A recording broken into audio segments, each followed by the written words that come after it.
Module 6, Pricing.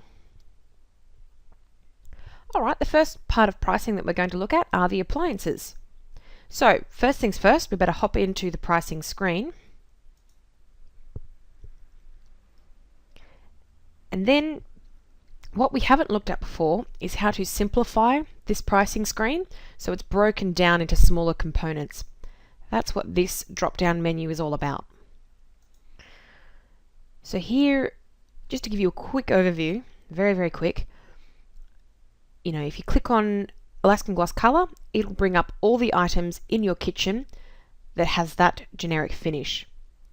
And then, as we would expect, there should be 3 items with this other color, because they are the 3. We did the panel, we did the filler, and we did the cabinet in the chocolate color. So there should be 3 items in here. And there they are. Don't worry about the benchtop one too much. What we want to do now are household appliances. So here's the part where you would enter in any need-to-know information about a client's existing appliances, but more importantly, the ones that they are purchasing through us. Let's say, for example, in this job, the client is purchasing a sink and tap and a cooktop. So first thing you would do is click on the line that you wish to enter. So let's look at the tap first of all, nice and easy. Highlight it to make sure it's yellow. Now, do you remember this lookup button that we used? You click on that and it takes us directly to the catalogue that contains our appliances. So make your selection on the tap that they are purchasing. In most cases that'll be a P-tap. Highlight that, then go down to the swap button or replace. And what it's going to do is change the pricing screen that says, at the moment it says that the client is supplying their own tap. But by clicking replace, we're now saying that the factory is supplying them with a Flick Mixer tap. So then it's simply a matter of going through the whole list from the sink, look it up. Let's say they're getting a 1 1/4 left-hand bowl, replace, and the cooktop, they're getting one of these, replace. So it's automatically adding in the cost of these appliances with the correct codes. Let's say the client is purchasing the rest of these appliances themselves, but they have provided you with some information. For example, Fisher and Paykel code FR650, for example. But most importantly, dimensions are very useful. 1700 high, 600 wide by 700 deep. Things like that, very useful. And click OK. If, for example, a client is purchasing more than 3 of the larger appliances, so ignore sink and tap, they don't count towards, but let's say they've purchased a microwave, an oven, and a cooktop through us, they get a $100 discount. You'd enter that here. But for purposes of this job, they're only purchasing 1 large appliance from us, so we can just delete that line completely by pressing delete on the keyboard. Next part of the pricing schedule would be the handles. Go up to this drop-down menu again.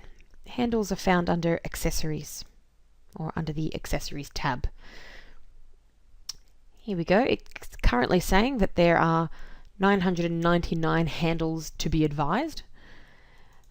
The reason why we've got it in as 999 is because it's often forgotten.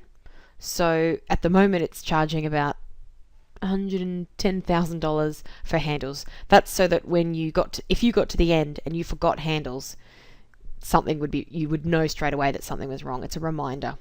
So all you would need to do, similar to our appliances, you click on the handles line, look up to find them in the catalogue. Here we've got the handles catalogue activated. Drop it down, make a choice of your handle, and click replace.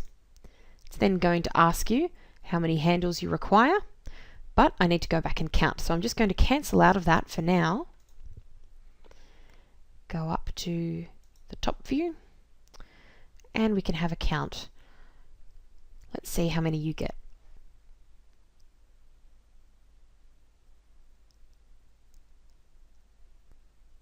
I got 15. So did you? Excellent. Sometimes it's easy to forget that many pantries have 2 handles, not just the one. So always remember, it's a good idea to bring up this 3D view again, and you can simply count them. They're all there. So with that number in mind, heading back to the pricing screen, we're in accessories still. Oh, I've accidentally deleted my handles line. Don't worry too much if you have. You can easily add it in again rather than replacing the line that suggested the client was supplying their own handle. We're just going to add in a new line that says that we are supplying the handle. So we've highlighted the 10T01, for example. Place now. We want 15 of them. And there we go. It's added in our line again. Now to enter in the delivery, site check and BFM details. Back on this organizer over here, we want the submenu delivery.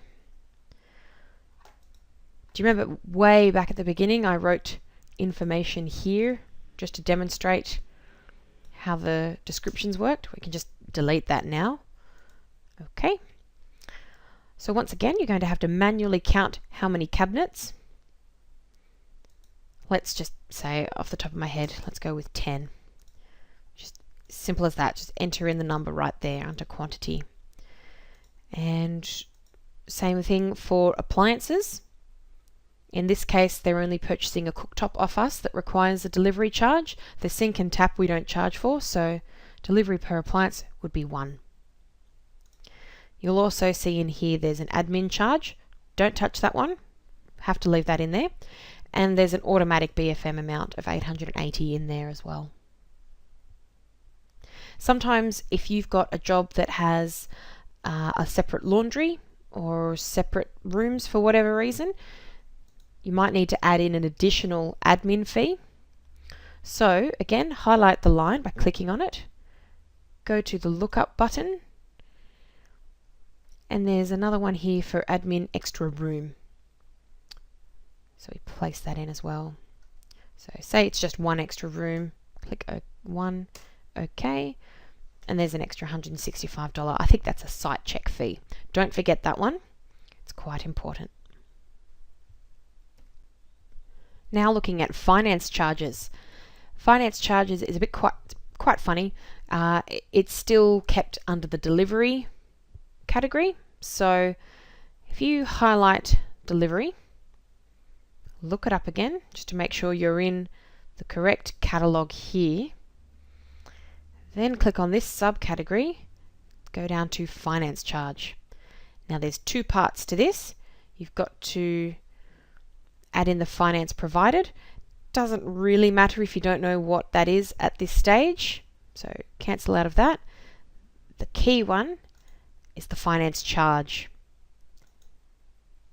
Again, Kitchen Drawer will not calculate this for you automatically. You have to work it out yourself and enter the fee in here manually. I'm just taking a guess. So that's finance charges. Moving on to kitchen charges. Still within the pricing page, go over here to all headings.